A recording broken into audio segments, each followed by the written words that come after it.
अस्सलाम वालेकुम जी, मैं हूँ अलवीना आगा। आज हम जो टॉपिक कवर कर रहे हैं, इंटरनेशनल लॉ का दूसरा टॉपिक हम कवर कर रहे हैं। This is one of the important topics and yet easy to understand. That is why I am covering it because we are already short of time. ये टॉपिक बेसिकली है किसी भी स्टेट की recognition के हवाले से, कि किसी स्टेट को रिकग्निशन कैसे मिलती है, कैसे रिकग्नाइज होता है, कैसे उसको लीगली रिकग्नाइज किया जाता है, कैसे उसको सॉवरेन स्टेट माना जाता है। डी फैक्टो और डी ज्यूरी, कौन सी दो थ्योरीज हैं और कौन सी थ्योरी को अगर जो है किसी भी स्टेट को एक्सेप्टेबिलिटी मिल जाए तो क्या वो परमानेंट होती है या वो टेम्प्रेरी होती है। तमाम चीज़ें इसमें कवर होंगी और मैं आपको सिंपल तरीके से इसको एक्सप्लेन करने की कोशिश करूँगी, अंग्रेज़ी और उर्दू दोनों में। पहले तो हम स्टार्ट करते हैं कि ये टॉपिक की बेसिक से, इसके इंट्रोडक्शन से। Under the public international law, recognition basically is the acknowledgement of the status of state by other independent states.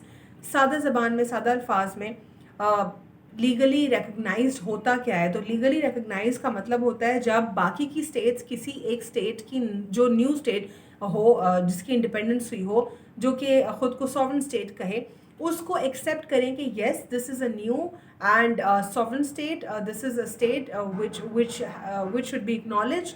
उसको बाकी के स्टेट्स एक्सेप्ट करते हैं, तो ये कहलाता है किसी भी स्टेट के लिए रिकग्निशन का पैरामीटर। अब इसमें क्या होता है, the recognition of a state is a political act of other states. For instance अगर कोई एक नया स्टेट बनता है, इसको बाकी के जो स्टेट्स हैं वो एक्सेप्ट करते हैं, तो ये एक जो है एक पॉलिटिकल एक्ट है, पॉलिटिकल स्टांस है, यानी एक सियासी एक्ट होता है जिसके ज़रिए उसको एक्सेप्ट किया जाता है कि yes we accept this new state.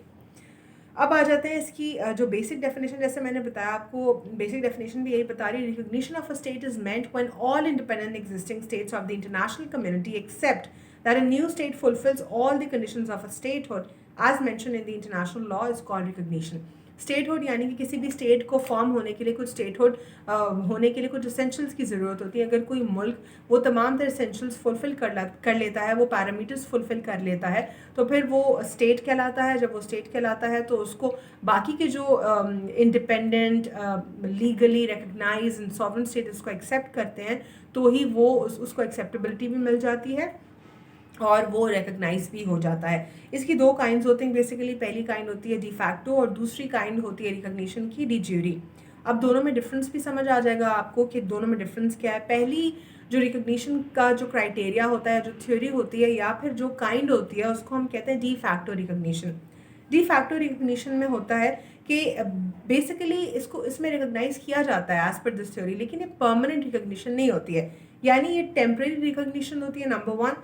Number two, ये पहला स्टेज होता है किसी भी स्टेट को रिकग्नाइज करने का। इसमें बेसिकली जो बाकी के स्टेट्स होते हैं वो अपनी डायरेक्ट या फिर इनडायरेक्ट इंटेंशन शो करती है कि we have accepted the state, और उसके बाद जो है जाहिर है वो जब डायरेक्टली या इनडायरेक्टली एक्सेप्ट करेंगे, थ्रू नोटिफिकेशन एक्सेप्ट करेंगे, थ्रू लेटर या फिर वर्बली, किसी भी तरीके से अगर वो उसको एक्सेप्ट करते हैं, तो डी फैक्टो के बाद डी ज्यूरी सेकेंड स्टेज आएगा। लेकिन तमाम तर केसेस में ऐसा नहीं भी होता। बहुत सारी ऐसी स्टेट्स हैं जो कि इंडिपेंडेंट थी और उन्होंने स्टेटहुड के तमाम तर जो एसेंशियल्स थे उसको भी फुलफ़िल किया। उन्होंने जो है वो सॉवरेनिटी की तरफ आगे बढ़ने की उन्होंने कोशिश की, डी फैक्टो रिकग्निशन भी मिली, लेकिन उसके बाद दोबारा से उनसे उनकी आज़ादी छिन गई और उनको डिक्लेयर नहीं किया गया एज एन इंडिपेंडेंट स्टेट, और डी ज्यूरी तक के स्टेज या थ्योरी तक वो पहुंचे ही नहीं। अब आते हैं दोबारा डी फैक्टो रिकग्निशन के बारे में। De facto recognition is a factual recognition, यानी कि फैक्चुअल रिकग्निशन है, फैक्ट्स के ऊपर मबनी है। De facto recognition is not permanent recognition but temporary, where other states consider that new state has not attained the statehood of full established state and grant it provisional recognition, which is name of de facto recognition. But granting of this recognition indirectly shows the intention of other states that they will grant it de jure recognition once the country has attained the requirements of a fully established state. ये वही था सारा, मैंने अंग्रेजी में इसको दोबारा से कवर कर दिया। अब आ जाते हैं डी ज्यूरी के ऊपर। जैसे इसराइल के बारे में बात करते हैं। इसराइल के बारे में पाकिस्तान ने इसको एक्सेप्ट नहीं किया, लेकिन बहुत सारे ऐसे ममालिक हैं जिन्होंने इसको एक्सेप्ट कर लिया। उन्होंने अपना इंटेंशन जाहिर किया, उन्होंने अपना वर्बली इसको नोटिफाई किया और बताया कि वो उसकी एक्सेप्टेंस को जो एक्सेप्ट करते हैं, जो कि again it was completely wrong. वो इंटरनेशनल लॉ को हर तरीके से वायलेट कर रहे हैं, लेकिन उसके बावजूद भी डी फैक्टो रिकग्निशन उसको बहुत सारे स्टेट से मिल गई, तमाम तो स्टेट से नहीं मिली, लेकिन बहुत सारे स्टेट्स जो कि पावरफुल हैं उन्होंने सपोर्ट करने के लिए उनको de facto recognition they the. It is the first stage किसी भी स्टेट को लीगली रिकग्नाइज होने के लिए। उसके बाद वो जब उसको पहला मिल जाता है और जैसा कि सिचुएशन है इसराइल की इस वक्त, तो वो जाहिर है वो डी जेरी की तरफ भी जाएगा। और ये हम मुस्लिम कम्युनिटी के लिए it's really alarming that Pakistan, अल्लाह का शुक्र है पाकिस्तान ने इसके ख़िलाफ़ स्टैंड लिया। पाकिस्तान ने डी फैक्टो रिकग्निशन में साथ नहीं दिया इसराइल का, और पाकिस्तान मुस्लिम उम्मा में सबसे ज़्यादा स्टैंड आउट किया पाकिस्तान ने, कि पाकिस्तान ने किसी भी तरीके से डी फैक्टो रिकग्निशन नहीं देने दी इसराइल को। अब आ जाते हैं डी जेरी रिकग्निशन के ऊपर। डी जेरी रिकग्निशन जो होती है एक्चुअल रिकग्निशन होती है, वो फैक्चुअल थी, जिस तरह अमेरिका ने इसराइल को एक्सेप्ट किया through fact, through intention, through notification. अब डी जेरी रिकग्निशन के ऊपर आ जाए। डी जेरी रिकग्निशन होती है एक एक्चुअल रिकग्निशन जो कि permanent recognition होती है, and it grants with other states consider that new state has attained the requirement of a fully established state and granted final recognition, which is in the name of de jure recognition, and this recognition is granted after de facto recognition on the following grounds। 3 grounds fulfill होने चाहिए जब de jure recognition मिलती है किसी भी state को। अब वो 3 क्या हैं grounds? पहला है state is able to sustain in any condition, यानी चाहे जैसे भी हालात होंगे स्टेट सस्टेन कर जाएगा, यानी उसके अंदर कैपेसिटी है सस्टेन करने की। State has attend the general support of population, जो मेजॉरिटी रहने वाले लोग हैं उनकी जो है सपोर्ट है उसके साथ, इसीलिए वो बन सकता है एक नया state. State is able to fulfil international obligation, और स्टेट जो है वो इंटरनेशनल ऑब्लिगेशंस को, यानी जो फ़राइज़ हैं, जो फरीज़ है इंटरनेशनल, उसको एक्सेप्ट करने की इस्तात रखता है और कर सकता है, इसके काबिल है।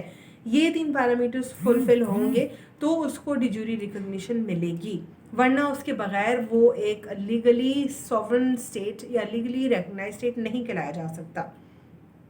मोड्स क्या होते हैं इसके? मोड्स 2 हैं। एक है पहला मोड एक्सप्रेस रिकग्निशन और दूसरा इम्प्लाइड रिकग्निशन। एक्सप्रेस रिकग्निशन क्या कौन सा मोड होता है? ये बेसिकली ये मोड है कि express recognition is such recognition where existing states of international community recognize new state by releasing a public statement by way of notification with the intention of a recognition. Such recognition is called expressed recognition, which is in written. अब America का देख लें, Israel के साथ जो expression था, इन written था, verbal था, वो एक्सप्रेस रिकग्निशन था, उसने रिकग्नाइज कर लिया उसको। इम्प्लाइड रिकग्निशन क्या होगा?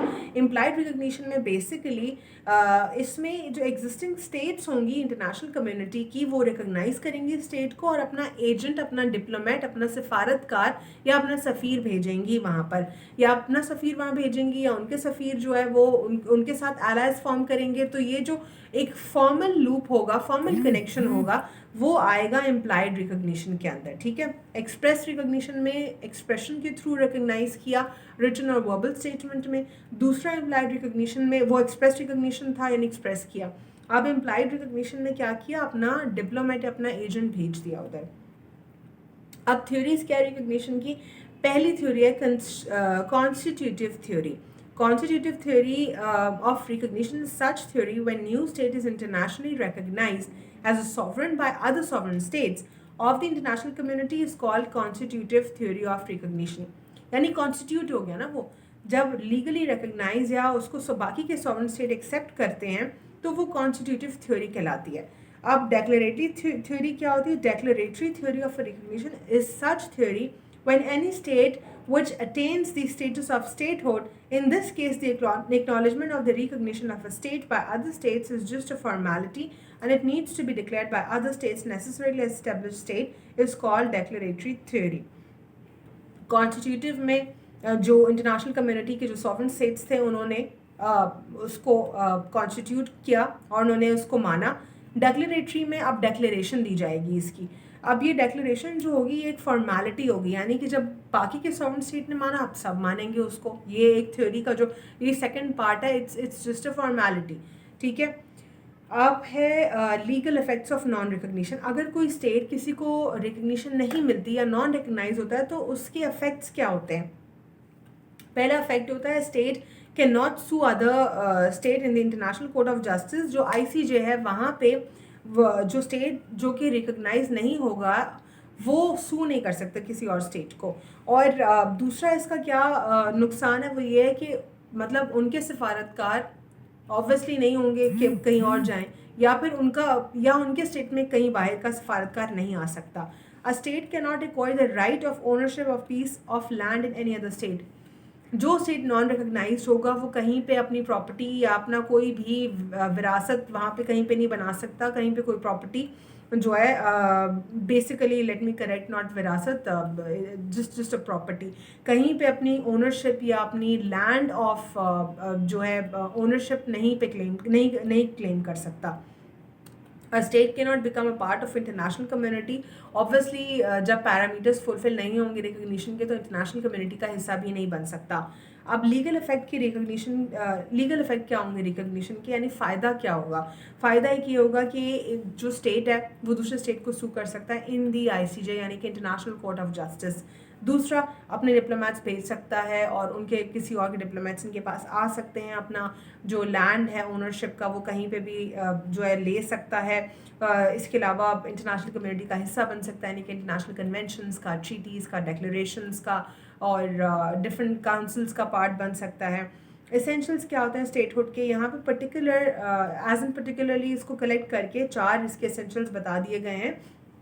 किसी भी स्टेटहुड के लिए 4 पैरामीटर्स की ज़रूरत होती है। सबसे पहला पॉपुलेशन, जो 4 एसेंशियल्स होता है। पहला पॉपुलेशन यानी कि आबादी, दूसरा गवर्नमेंट जो कि कमांड करे स्टेट को यानी कि हुकूमत, तीसरा जो है उसकी sovereignty authority who commands the state यानी सॉवरेन स्टेट हो, कोई और बाहर से गवर्न ना कर रहा हो। चौथा, there must be piece of land and territory which has specific area and its boundary line. Territory, population, government और सॉवरेनिटी, ये 4 एसेंशियल्स होते हैं किसी भी स्टेटहुड के। ठीक है।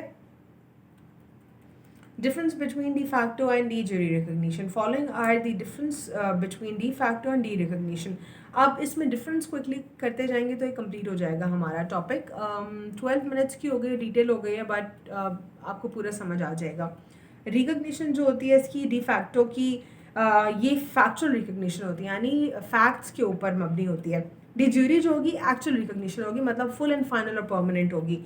और प्रोग्रेस की अगर हम बात करें तो इसमें जो है does not complete the process of law. De facto ज़ाहिर है परमानेंट नहीं होती, ये इनिशियल होती है, तो ये प्रोसेस ऑफ लॉ कंप्लीट नहीं करती। जो डी ज्यूरी रिकग्निशन होती है वो प्रोसेस को कंप्लीट कर लेती है और परमानेंट होती है और फाइनल होती है। नेचर में टेम्प्रेरी होती है डी फैक्टो और डी ज्यूरी परमानेंट होती है। और डी फैक्टो जो है recognition does not give rise to rights of states के राइट्स की बात नहीं होती डी फैक्टो में, लेकिन डी ज्यूरी में स्टेट जो है अपने राइट की बात कर सकता है, क्योंकि वो खुद भी सू हो सकता है, किसी और को भी सू कर सकता है। और डिप्लोमेसी की अगर हम बात करें तो ना तो उनके डिप्लोमेट्स कहीं आ सकते हैं डी फैक्टो में, ना उनके पास कोई और आएगा, लेकिन डी ज्यूरी में उनके डिप्लोमेट्स भी अपॉइंट हो सकता है, उनके पास भी आ सकते हैं। और as to revocation, de facto जो है वो रिवोक हो सकता है, कभी भी रिवोक हो सकता है किसी भी टाइम के ऊपर, परमानेंट नहीं होता, क्योंकि डी ज्यूरी जो है परमानेंट होता है और वो रिवोकेबल नहीं होता किसी भी सूरत में। स्कोप जो है डी फैक्टो का वो नैरो है, क्योंकि it is not recognise by UNO, और डी ज्यूरी जो है वो ग्रेटर स्कोप में होती है और यूएनओ जो है इसको रिकग्नाइज करती है। So we are done with this topic of legally recognise और सॉवरेन स्टेट, जिसमें डी ज्यूरी और डी फैक्टो दोनों थ्योरीज कर ली। एसेंशियल्स ऑफ स्टेटहुड भी इसमें आ गए और इसमें थ्योरीज भी आ गई, इसमें और ओवरऑल जितने भी पैरामीटर्स थे वो सारे कवर हो गए। So you are completely done with this topic as well. मैं क्विकली दूसरा नया टॉपिक भी बना के अभी फ़ौरन अपलोड करने की कोशिश करती हूँ, because we already short of time and I was also studying, so I thought कि मैं रिवाइज करते हुए साथ साथ कुछ टॉपिक्स की मैं बना दूँ। ठीक है जी।